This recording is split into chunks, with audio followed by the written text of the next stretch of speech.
kulanti wanaagsan oo wacan meel kasta oo naga daawanaysaan kuna soo dhawaada waraysigan aadka u kooban oo aanu ku waraysanayno fanaanka caanka ee Maxamed BK oo garabkayga fadhiya waraysigan ayaa wuxuu daaran yahay hadalkii hameen hore uu Maxamed ka yiri meel uu xaflad ku dhiganayay oo dad fara badan oo Soomaaliya siyaabo kale oo fasireen qaarna ay aad uga caroodeen taasoo sababtay habaar iyo eedayn iyo colaad iyo dadkii Soomaaliyeed ee bulshada ahayd in la iska hor keeno waxaan weydiinayaa Maxamed marka hore maxaa ku kalafay waxa inuu yiraahdo fanka iyo siyaasadda in la isdhex geliyo ma khasaba iyo waxa u qorshaysan mustaqbalka dhow iyo kan fog baad jilaayada Maxamed soo dhaw TV Universal marka عبد الحفيظ aad baad u mahadsantahay Allah ku casmo ummadda Soomaaliyeed meel kasta joogaan inay daawanayana aad baan u salaamayaa waxaan cod dheer tacsi ugu diraya inna lillahi wa inna ilayhi raaji'uun dadkii naftooda ku waayay qarax ilaahay dhibtahay naga kor qaado tacsida horta waan diraya mar labaadka si xun wuxuu sheeg sixir wuu ka daran yahay dab munaafaqshiday muumin baa ku gubta anigu hadal wanaagsan oo tacsiye baan diray dabadna dad ba ka faa'iideysto xagga kale ka rogay waxaan taageerayaashayda iyo ummadayda Soomaaliyeed meel kastay joogaan ummadayda Soomaaliyeed meel kastay joogaan waan idin jeclahay idinkana waan ogahay inay jeceshiin waan ka raali gelinayaa sidii intii khaladka u fahantay waan ka raali gelinayaa muqdisho xaal baan siinayaa mar dambe iyo mar horeba Maxamed tacsi baad dartay dabcan waad ka daqnatay iminkana waa adiga sheegay hameen horena waad sheegtay xalina waa adiga sheegay dhibaatadii ka dhacday muqdisho iyo dadka Soomaalida ku baaba'ay dhibaatada soo gaartay inay ka tacsiinaysan ka xuntahay waa garanay fanka iyo siyaasadda inaad isku dhaxoodimiyaa doonaysaa mise waxaad doonaysaa inaad kala weecisid si aan taageerayaashaadu aysan isugu dhicinin bulshaduna isaga hor imaan عبد الحفيظ aad baad u mahadsantahay adiga Universal TV ba aad baan idinku mahadnaqayaa fanka iyo siyaasaddu biikahan waa iska kay murgeen laakiin waan kala saaraya anigu fanaan Soomaaliyeed baan ahay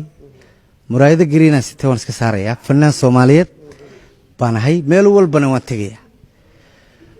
socdaalkayga Yurub markaan dhameeyo UK aan dhameeyo ilaa Muqdisho waan tagayaa labadayda show way ugu horeeyeen waxaan ku caawinayaa dadkii ku waxyeeloobay Muqdisho qoysaskoodii inna lillahi wa inna ilayhi raaji'uun ilaahay ha naxariisto anigu Soomaali waan jeclahay man nacbi si xun wuxuu sheeg sixir wuu ka daran yahay qof baad keligii dadkaba adigu daacadaad u tahay inta u dadaalaysa daryeelkiisa iyo naftiyo sidoo u dulmari lahaa daadii u dhaafin lahayd hawliga ugu daashay ficil inta isaguna dil iyo xarkiya dabin laabayo ku maqan dibid laabiyada marka fanaanku qof markuu caan noqdo dhibaato ma waayo YouTuber sida wax xaganayad helaysaa beel si journal wax si khaldan loo gelinayo arkaysaa laakiin qof la hadlayo waa qofkii jiray in badan baan habaariyo wax arkay social media ma isticmaalo laakiin uurka iiga duceeya ee habaarkii ducooy igu bedela inta la sii noolaanayaaba waa mudee anigu mar walba fanaan Soomaaliyeed baan ahay meel kasto Soomaaliyan la ballan waxaan ku qaaday in labadayda adduunka way uga caroodeen hadalkaagii siyaabo kala duwan baa loo fasiray bulshadii Soomaaliyeed oo aan is haysan baa dhibaato ay dhaxtaala fursad waxaan ku siinayaa sharciga dadka Soomaaliyeed ku daawanaya malaayiinta fanaanka u tahay ninka Soomaaliyeed u tahay inaad ka raali gelisid wixii dhacay soo dhaw عبد الحفيظ aad baad u mahadsantahay waxaan u mahadnaqayaa adiga iyo Universal Adnaan oo kabarday naga duubayo nin qaali ah Barasaab iyo Cabdi Waasac oo niman qaali ah oo showgii muhiimka ugu horeeyay rag lahaa oo in la fadhiya dadka Soomaaliyeed waan ka raali gelinayaa